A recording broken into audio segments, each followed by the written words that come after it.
కేంద్రం సహకారం చేసేటువంటి అవకాశం ఉంది. కానీ అటువంటిది ఏం చేయకుండా ఊరికే మాటలకి పరిమితం అవుతా ఉన్నారు. ఇది మంచిది కాదు అనే మాట సందర్భంగా గౌరవ భారతీయ జనతా పార్టీ నాయకత్వాన్ని విజ్ఞప్తి చేస్తున్నాం. ఇంకా సమయం మించిపోలే. బడ్జెట్ చర్చలో భాగంగా కేంద్ర ప్రభుత్వాన్ని ఒప్పించి మెప్పించి అవసరమైతే అన్ని రాజకీయ పార్టీలు రాష్ట్ర ప్రభుత్వం నుంచి మా ప్రతినిధి బృందం రావడానికి సిద్ధంగా ఉంది. మేము కేంద్ర ప్రభుత్వాన్ని నిధులు అడగడానికి మాకేం నామోషి లేదు. ఈ ఫెడరల్ సిస్టంలో అది మా హక్కుగా భావిస్తాం. కాబట్టి తప్పకుండా మీరు ముందుకొచ్చి ఈ నిధులు తేవడానికి సంబంధించిన విషయం లోపల చొరవ చూపెట్టాలని కోరుతా ఉన్నాం. ఇలా హైదరాబాద్ నగరంలో మీరు ప్రాతినిధ్యం వహిస్తున్న ఈ నగర అభివృద్ధికి సంబంధించి కూడా ప్రత్యేకమైన బాధ్యత గతంలో కేంద్ర మంత్రిగా టూరిజం మంత్రిగా మీరు ఏం చేసింది లేదు. ఇప్పుడైనా మరి అటువంటి కార్యక్రమాలు చేపట్టినట్టయితే నాకేం శాఖ బొగ్గు శాఖ అనుకుంటున్నారు. బొగ్గు శాఖకు సంబంధించి కూడా మినరల్ డెవలప్మెంట్ కావచ్చు, సిఎస్ఆర్ కావచ్చు, మీరు ఇవ్వదలుచుకుంటే హైదరాబాద్ సంబంధించిన అనేకమైన నిధులు తెచ్చేటువంటి అవకాశం ఉంది. ఇలా మూసి మీరేమో గంగా ప్రక్షాళనకు వందల వేల కోట్లు ఇస్తారు. ఇక్కడ మూసికి సంబంధించి కావచ్చు, లేదా మెట్రో రైల్ పాత నగరంతో పాటుగా శివారు ప్రాంతాలకు తీసుకుపోవడానికి సంబంధించి కావచ్చు, ఎక్కడ కూడా మరి మీరు కార్యక్రమం తీసుకోరు. అందుకే ఈ ప్రభుత్వం తరఫున మరొకసారి హైదరాబాద్ నగరానికి నేను జిల్లా ఇన్ఛార్జి మంత్రిగా ఇన్ని కార్యక్రమాలు ఇచ్చినటువంటి మా ప్రభుత్వంలో ఉన్న పెద్దలందరికీ ధన్యవాదాలు తెలియజేస్తూ మరొక్కసారి కేంద్రాన్ని వాటా కేంద్రం ఏమిస్తుంది అనే ప్రశ్న ఈ సందర్భంగా లేవనెత్తుతున్నాను. రాహుల్ గాంధీ ఎన్నికల ప్రచారంలో మీరెంతో మీకు మీ వాటా అంతా అన్నారు. మరి మీరు పెట్టిన బడ్జెట్ లో బీసీలకు 9,200 కోట్లు ఇచ్చారు. బీసీ మంత్రిగా మీరు మీద ఒత్తిడి పెంచి సగం అంటే 1,45,000 కోట్లు ఇప్పిస్తారా? ఇప్పుడు మేమెంతో మాకంతా వాటా అంటే మిగతా కార్యక్రమాలు ఎక్కడెక్కడైతే బడ్జెట్లు మిగతా కేటాయింపులు ఉన్నాయో అందులో కూడా బీసీల భాగస్వామ్యం ఉంది. ప్రతి అంశానికి సంబంధించి రోడ్డు నిర్మాణం అంటే రోడ్డు నిర్మాణంలో ఎస్సీ ఎస్టీ బీసీ రోడ్డు అని ఉండదు. ఏ విధమైన బలహీన వర్గాల ఉద్యమ నాయకుడిగా బలహీన వర్గాలకు సంబంధించి ఎక్కడ కూడా అన్యాయం జరిగితే జరగనిచ్చేటువంటి ప్రశ్నలే. తప్పకుండా మా ప్రభుత్వ ఉద్దేశం కూడా అది కాదు. గౌరవ ముఖ్యమంత్రి గారు కానీ మిగతా సహచార మంత్రివర్గం ముఖ్యంగా ఉప ముఖ్యమంత్రి గారు కూడా ఈ ఎస్సీ ఎస్టీ బీసీ మైనార్టీ వర్గాలకు న్యాయం చేయాలనేటువంటి ఆలోచనతో ఉన్నాం.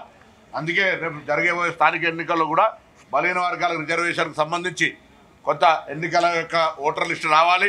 దాని తదుపరి బీసీకి సంబంధించినటువంటి గణన జరగాలి. దాని తర్వాతనే ఎన్నికలు కావాలనే అంశంతో జాప్యమవుతుంది తప్ప ఇంకొకటి కాదు. ప్రభుత్వం బీసీల పట్ల కమిట్మెంట్ తోటి ఉంది. అందుకు ఏదైనా తప్పు జరిగితే నేను బాధ్యత వహించడానికి సిద్ధంగా ఉన్నాను.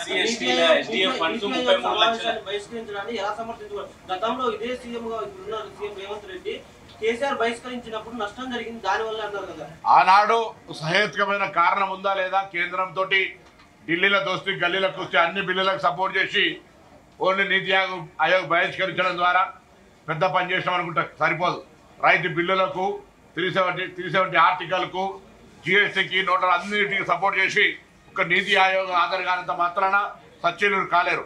మేము ఇలా ఈ రాష్ట్ర బడ్జెట్ కేటాయించిన తర్వాత జరిగిన ఇమ్మీడియట్ సమావేశం కాబట్టి భవిష్యత్తులో మేము పోము అని అంటలేము. ఇప్పుడు మా యొక్క నిరసన చెప్పడానికి అదొక వేదిక, చర్చ. దేశవ్యాప్తంగా ఎందుకు తెలంగాణ రాష్ట్ర ప్రభుత్వం తరఫున రాలేదంటే ఈరోజు పార్లమెంటు సాక్షి కూడా విపక్ష ప్రభుత్వాలు ఉన్నటువంటి ప్రదేశాల్లో అన్యాయం జరుగుతోందనే మాట మాది కాదు, మొత్తం దేశవ్యాప్తంగా గొంతింపిస్తుంది. అందుకే నిరసన చెప్పడానికి ఆ అవకాశాన్ని వినియోగించుకున్నాం.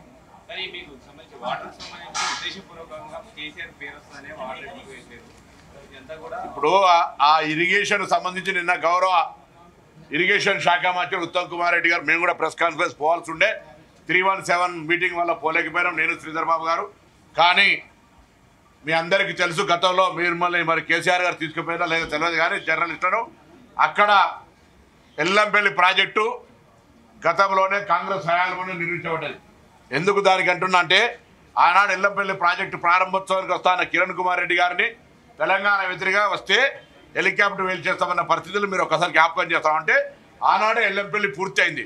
ఎల్లంపల్లి నుంచి ఒక చుక్క కూడా నీరు కిందికోకుండా శ్రీరామ్ సాగర్ నుంచి ఏదైతే గోదావరి ద్వారా వస్తాయో గోదావరి నీళ్ళన్నీ కూడా అవన్నీ కూడా మేము మిడ్మానేరు లోయర్ మానేరు తర్వాత అక్కడ దాకా తుంగతుర్తి దాకా దాని తదుపరి మల్లన్న సాగర్ దాకా నీళ్లు తీసుకుపోయే ప్రక్రియ చేపడతాం. ఇవాళ వచ్చిందంతా ఆనాడు తమ్మిడి హెట్టి దగ్గర కట్టకపోవడం వల్ల కిందికి పోయేటువంటి నీళ్లు మేడిగడ్డ దగ్గర ఉండేటువంటి పరిస్థితుల్లో సాంకేతిక నిపుణులు ఇచ్చిన దానికి అనుగుణంగా నీళ్ళు ఆపితే ప్రమాదం జరుగుతుందని చెప్పిన తప్ప మేము ఎక్కడ సొంత నిర్ణయం తీసుకుంటాం లేదు. ఇవాళ వాళ్ళు వచ్చిర్రు వాళ్ళు ఏమంటారు పోర్టుగాళ్ళలా కానీ మీరు తెరవకపోతే మేము తెరుస్తామంటున్నారు. ఏంటి తెరిచేది? మొన్ననే కదా గుండు సున్నా ఇచ్చిన తర్వాత కూడా మీకు ఇంకా పోయి అక్కడికి పోయి పూజలు చేసి అక్కడికి ఏదో విహారయాత్రకి వెళ్ళినట్టు మీరు కాళేశ్వరానికి పోయి ఇలా ఏం సాధిస్తూ ఉన్నారు? జరిగిన తప్పును ఒప్పుకొని బుక్కును నేలకు రాయగలిగితే ప్రజలు ఏమైనా మిమ్మల్ని పట్ల మీ పట్ల సానుకూలంగా వస్తారు కావచ్చు. కానీ ఇలా కాళేశ్వరం పేరు మీద అదొక వైట్ ఎలిఫెంట్ అయింది అనేటువంటి మాట ఆనాడు చెప్పారు. నిర్వహణ భారం కావచ్చు, అందులోంచి నీటి చుక్కను కూడా వదులుకోకుండానే రైతాంగానికి, ఉత్తర తెలంగాణ రైతాంగానికి సంబంధించి ఎక్కడ కూడా ఇలా లోయర్ మానేర్ మిడ్ మానేర్ ఉంది. మిడ్ మానేరుకి ఎల్లంపల్లి నుంచి నీళ్ళు తీసుకొచ్చే విధంగా జరుగుతుంది. లేదా అక్కడి నుంచి వరద కాలువ ద్వారా ఆనాడు పివి నరసింహారావు గారు శాంక్షన్ చేసిన దాని నుంచి తీసుకొచ్చే విధంగా కార్యక్రమం కొనసాగుతుందన్న మాట ఈ సందర్భంగా మనం చేస్తా ఉన్నా. తప్పకుండా మా ప్రభుత్వానికి బాధ్యత ఉన్నది.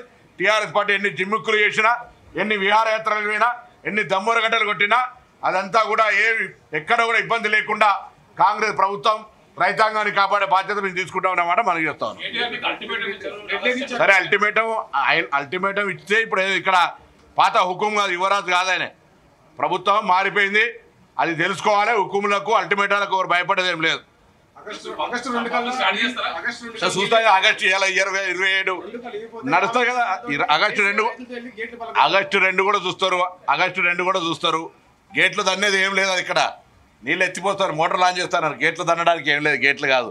ఇలా మాటలు కోటలు దాటినా ఆచరణలో ఇప్పటి వరకు కాళేశ్వరం ద్వారా మీరు చరిత్ర తీసుకొని, నేను కూడా నిన్న మంత్రి గారు చెప్పారు, ఉత్తమ్ కుమార్ రెడ్డి గారు, కాళేశ్వరం నుంచి ఇప్పటి వరకు అసలు ఎత్తిపోసిన నీళ్ళన్నీ దాని మీద ఇంత పెద్ద ఏదో మొత్తం కాళేశ్వరం ద్వారా నీళ్ళు వచ్చినాయని చెప్పుకునేటువంటి దుష్ప్రచారం. అందుకు సంబంధించి నిన్న గౌరవ మంత్రి గారు మొత్తం లెక్కలు ఇచ్చినారు. కాళేశ్వరం నీళ్లు ఎక్కడ కూడా మాకు దాటి మా పొలాలకు వచ్చింది ఏం లేదు. ఆల్రెడీ శ్రీరామ్ సాగర్ వరద కాలువను మిడ్ మానేరుకు వచ్చిన తర్వాతనే మిడ్ మానేరు గుండెకాయ ఎల్లంపల్లి నీళ్ళు వచ్చి గోదావరి ఆగుతాయి. వాటి ద్వారా ఎత్తిపోసినది తప్ప ఎన్నడూ కూడా ఎక్కడ కూడా మేము ఆ నీళ్ళ ద్వారా వ్యవసాయం చేసుకున్నాం అనేది ఏం లేదు.